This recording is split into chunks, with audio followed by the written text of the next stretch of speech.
There have been a lot of goated cartoon shows when it comes to Cartoon Network, and most of the shows get their style from some of the originals. I would say the originals would be Dexter's Laboratory, Powerpuff Girls, and things such as Samurai Jack. Now, these are the shows that were really big and really enjoyable, and the shows that I watched when I was a child. So I would call this the golden age of Cartoon Network. Now, Cartoon Network over the years has had some of the best shows I think I've ever watched on any cartoon channel. Cartoon Network all had anime, and it always had lots of edgy, kind of dark shows. When you watch Powerpuff Girls, literally all the Powerpuff Girls beat the shit. They beat the freaking daylights out of Mojo Jojo and all the other different Powerpuff Girls villains. Now, one show that was, one of my favorites that had came out around when I was 13 to 14 years old was Steven Universe. Now, Steven Universe is literally a show about lesbian space rocks. But let me tell you why I love it so freaking much and why it's so amazing. So, I have a couple of rules when it comes to a TV show and what makes the show good, what makes the show something that just becomes addictive. Now, these are the things. Number one is if a show is rewatchable. That means that I've watched it over freaking 3 or 4 times and I can come back to it and it still feels fresh. Steven Universe is that way, as well as Adventure Time and regular show. My second rule, a show being unique and not feeling like it's just copying another show. Steven Universe is good in that way as well. And third, a show that makes me feel good every time I watch it. Like it just tastes like it just tastes just good. It's just extremely addictive. It's obsessive because it's just so good and it's just animated in such a good way and it just makes you feel so many different feelings at once to the point where you just want to come back and just feel those feelings again. It's like the most delicious freaking food that you ever had in your life. And Adventure Time gives me that the most, but Steven Universe gives me that as well. I remember watching it episode to episode when it would come out on Cartoon Network when I was around probably 16, 17. But then I got to a point when I got a little bit older and I decided, you know what, I want to watch this whole show. And one thing I used to do is I would have my laptop and I would download TV shows. I would download cartoons and anime onto my laptop and then I would just binge watch the whole show. Now, Steven Universe was a show that I believe I binge watched twice, next to shows like Yu Yu Hakusho, and I just would kind of just binge watch One Piece, of course, because it's one of my favorite shows of all time. And Steven Universe was one of those shows. The thing that made Steven Universe so appealing, besides the fact that it's extremely addictive, makes you feel good, and has freaking incredible music, is the fact that the characters actually have story arcs behind them. You constantly see all these different story arcs with characters, and you constantly learn new things each and every time these characters are on screen, and they always go on a very interesting adventure. Sometimes the episodes will start with them going on an adventure coming back to Steven's house. Sometimes the episode would start in Steven's house and then they would go on an adventure. And sometimes you get a bunch of episodes where it just basically shows you everybody that's in the city. Because the Crystal Gems, which are the lesbian space rocks, literally live in a city. And Steven Universe is basically their son. They're basically all moms. His dad lives in a freaking van that is reminiscent of the Mystery Machine from Scooby-Doo. It's probably inspired by that. And Steven is a Crystal Gem himself. Now, Steven, he gets his powers from his mother. His dad's name is Greg, and basically they both, had a good time together, and Steven was born. There's this mystery throughout the show if she's alive or not. But I feel like it's pretty obvious that she's dead. And we end up finding all these different crazy things later on. We found all this crazy stuff. We find out that Garnet, who's a big giant gem, is actually a fusion between two gems, Sapphire and Ruby. And she creates Garnet. We have a crystal gem called Pearl, who's just a pearl. And pearls are usually servants to the giant or bigger crystal gems, because they're actually crystal gems that are literally like gods. They're like female lords. There's Yellow Gem. Not Yellow Gem. What's her name? Well, I can't remember her name off the bat, but there's basically a giant yellow gem. There is a white one. Oh, wait. Yellow diamond, blue diamond, and White Diamond, I believe is their names, if I remember correctly. It has been a couple of years since I watched it. And then Pink Diamond was Rose Quartz. And this show gives us just small little snippets of that. And we usually get a new character pretty much every episode. You'll either get a side character or you'll get a new interesting gem. And it was always fun when we would see a new gem or we would learn more about the gems. Because in this show you have corrupted gems, which are gems that can't really communicate, can't really talk, and they're all messed up and broken. Then you have gems that are stable, that can talk, that can express themselves, etc., etc. And then you have the planet where all the gems live on. And we keep seeing a gem called Peridot all the time. And we see her as a villain for like the first half of the show. And it's funny because this show would do this thing where it would give us all this good story for like 3 or 4 episodes, and then it would go into like 7 filler episodes. And then basically the show would be on like hiatus for like a year for some reason. It did that a lot with this show. Adventure Time did that too. There was a time where Adventure Time wasn't on TV for like 2 years, and then it randomly came back with new episodes. Excuse me. I don't know why Adventure Time and Steven Universe used to do that so much, but those 2 specific shows used to do that constantly. But I didn't really have to deal with that because I binge watched it. I was like, I waited till it was over and binge watched the whole show multiple times. But what keeps you so invested in this show is the relationships with the characters. You know, the Crystal Gems are constantly trying to show Steven as much love as possible. And this is the stuff that's usually going to make you feel good. There's a lot of good, cute, wholesome, feel-good family moments. You'll usually see them with Pearl and Steven. Those are usually the ones you're going to see, and then you're going to see a lot of really adorable ones with Garnet. Some of my favorite moments in the whole entire series are literally little cute little things that Garnet says to Steven. Like there's one time where she tells him that she loves him. It's like the most cutest thing ever. I freaking love it. That was one thing that kept me invested, is she was like the sweetest thing. But a lot of people make jokes where they basically say that those 3 crystal gems are his mother's. And Peridot, like I said, is a villain kind of for a while. And the gems are kind of following her around and stuff like that. And then eventually Peridot joins their team, and she starts out looking like she's like 6 feet tall, and then we find out that it's actually like she uses like these robotic arms that are just like, you know, they're made out of parts or whatever, and then her feet are like made out of parts, and it makes her look taller. She's actually adorable and small. She's probably like this big, probably in real life, or maybe a little bit bigger. And she joins the Crystal Gems. And then there's another one called Lapis, who was her spirit. Basically, her gem was locked away basically in a freaking magical mirror. And there's an episode where it's kind of creepy, where Steven is running around with a mirror. Now, this is another thing that this show has that's really good, is atmosphere. This show can have some of the creepiest, weirdest, mystery / crime,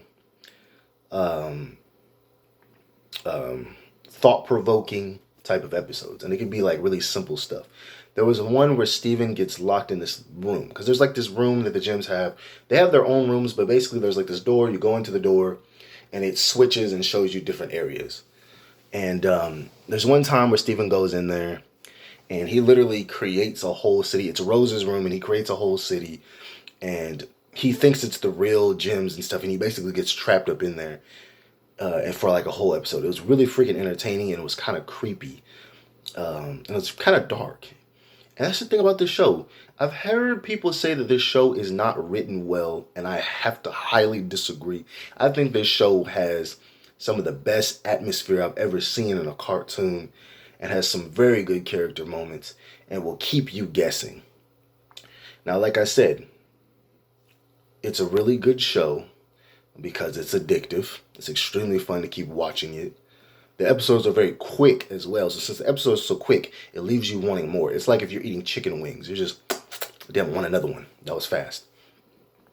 And the characters, the show is very colorful too. A lot of the scenes in the show are really cute and colorful. And it's really good when we see Garnet's backstory. I really love her backstory. We end up seeing Ruby and Sapphire, because they end up having this like fallout with each other to where they're mad at each other. And Garnet feels kind of bad because she kind of wanted Steven to meet them on his birthday and whatnot. But he ends up meeting them, and of course he loves them. He loves all the gems. That's kind of the whole point. And it's just this show will give you some of the best feelings that you have ever had watching a show. If you're like me, I'm one of those people. I eat up wholesome moments like freaking pancakes. I eat them up like addictive chips, like hot Cheetos. I love wholesome moments. I love stuff that makes me feel really fuzzy and good inside. And this show does that with songs that the characters will sing. Garnet sings some of the best songs. Um, and she's actually a very famous singer. I don't want to butcher her name, but I believe it's Estelle. She actually did the song American Boy with Kanye West. I remember hearing that a lot when I was like 8 years old. So, of course, the songs are of high quality because of her. And it just has a very campy, very feel good feel to the show because everything in the show is designed to make you feel good, you know? And like I said, the atmosphere of this show is very good in how much it changes. One minute it could be the most wholesome show, the next minute it could be the most weird show, and put you into this mindset of thinking very deeply about something. It's very thought provoking. The episode where Steven gets locked up in Rose's room and it creates that whole city, it makes me think so many things. One big thing that it makes me think is it makes me think that what if everything in the world wasn't real and you were the only thing that was real in the world? Or you were constantly creating the world with your mind. And then when you die, you stop creating the world and the world disappears. And that's what happens after death. It makes me think stuff like that. Or number two, it made me feel like it was like a dream that only he was living, that he was creating with his mind and creating with his thoughts. Because as people, if you think about it, literally our dreams are just our thoughts becoming visually real and becoming physical embodiments. That's what our thoughts are. So it puts you into that mood. That's what that show did. The atmosphere of the episode where we have the mirror that has lapis on the back of it. It's another thought-provoking one. It's really thought-provoking to me because it made me think to myself, what if I had a magical mirror that I could communicate with? What would I do with that? Would I even have that around? Because to a certain degree, it is kind of a creepy thing. It would be very creepy to have that around you. It would feel kind of like a cursed item, which in a way it is. And I don't think I would want to be asleep and then hear that in the middle of the night. It would just make you feel bad. It'd probably be in my garage, but how I am, I probably would play with it a little bit. But that was something that it made me think that when I was watching that episode. And the atmosphere of that episode was very dark, and it made me think a lot about what that would be like. Or, to get into even more detail, what it would be like to get a magical mirror and a pretty woman made out of water who's blue just appears and she's living with me. That would just be very random to me. But like I said, I always like the moments where the gems are very sweet and kind to Steven. The show is very deep on the relationships and the friendships. And all the gems that they find and that live in the house usually like Steven because they see that Steven is always trying to fix things and make things better. That's kind of his character is. He's happy-go-lucky. He's kind of soft as a person. No, he's very soft as a person. And he wants everybody to be happy and be in a good mood. Which can sometimes come off as annoying. If you're the type of person who doesn't really like a person who's always happy all the time, that can irritate you in the show. And they even talk about it later on in the show about how annoying it is that he does that. Something that will always keep you invested, that's always interesting, that happens rarely as well, is when the gems will fuse. They like to fuse together, and it's kind of it's a reference to sex. It's supposed to be like basically they're having sex, and it's also a reference to them basically having, if they have a good relationship, then the fusion probably is going to come out really good. It's a reference to relationships and sex. It's pretty obvious, especially because the dances are kind of sexual. And somebody will probably be like, "Oh, you're just making them sexual." Nah, it's pretty obvious that it's supposed to be kind of sexual-ish. But I do feel like this is a show that you can kind of turn your brain off of. You don't really need to think about it too much with certain episodes. And I think that was kind of the whole point of the show, was to have some thought-provoking episodes and then just have some cute episodes where we just get to see all the characters of the city. You could tell that was part of the world building that Rebecca Sugar was trying to do. And she just wanted you to be able to kind of relax And like I said before, this show makes me feel good. And the best way to put it is it feels like a warm blanket in a night of winter when you're just laying on your bed and you get a warm blanket out of the freaking the dryer and you put it on as a child. That's how it feels. It feels like a warm blanket or like a warm cup of milk when you're a kid with some cookies, some really good soft cookies. That's how it feels when I'm watching this show. But yeah, there's multiple crystal gems. There's amethyst, there's garnet, there's pearl, and there is peridot, and there is lapis, and there's even more than that. We meet a lot more later on. Some of their names I can't remember, but I'm probably gonna make multiple videos on Steven Universe, so not really tripping about it. But Cartoon Network as a whole, I just really love. It always has really entertaining shows. It has slowed down tremendously over the years because back when I was like 13, 14, Cartoon Network had so many shows you can watch. One of the shows I'm watching right now, bro, that I used to like as a kid is Robot Boy. I don't even know if y'all remember Robot Boy, but Robot Boy was one of my favorite shows as a kid. And it's funny because the main character, he always reminded me of Mac from Foster's Home for Imaginary Friends. But both of these shows are good. And Cartoon Network really did have a formula where they basically would have a main character who's a little kid. He would have a couple of friends, and they would have this really unique character. So, for example, Blue would be the unique character, the imaginary friend Blue. And then the unique character in Robot Boy is Robot Boy. They always did that with shows. Samurai Jack was just interesting in general. Like, we have Jack, and he's going all these different places. He goes to the future. He meets all these weird animals and different tribes. He meets Scotsmans. He meets freaking samurai ninjas. He meets robots. Jack was going on some adventures. And it's crazy when people are like, oh, I think Samurai Jack was boring. Really? You weren't entertained by Samurai Jack? That's wild. But some of the goated shows on Cartoon Network that I can think of just right off the bat.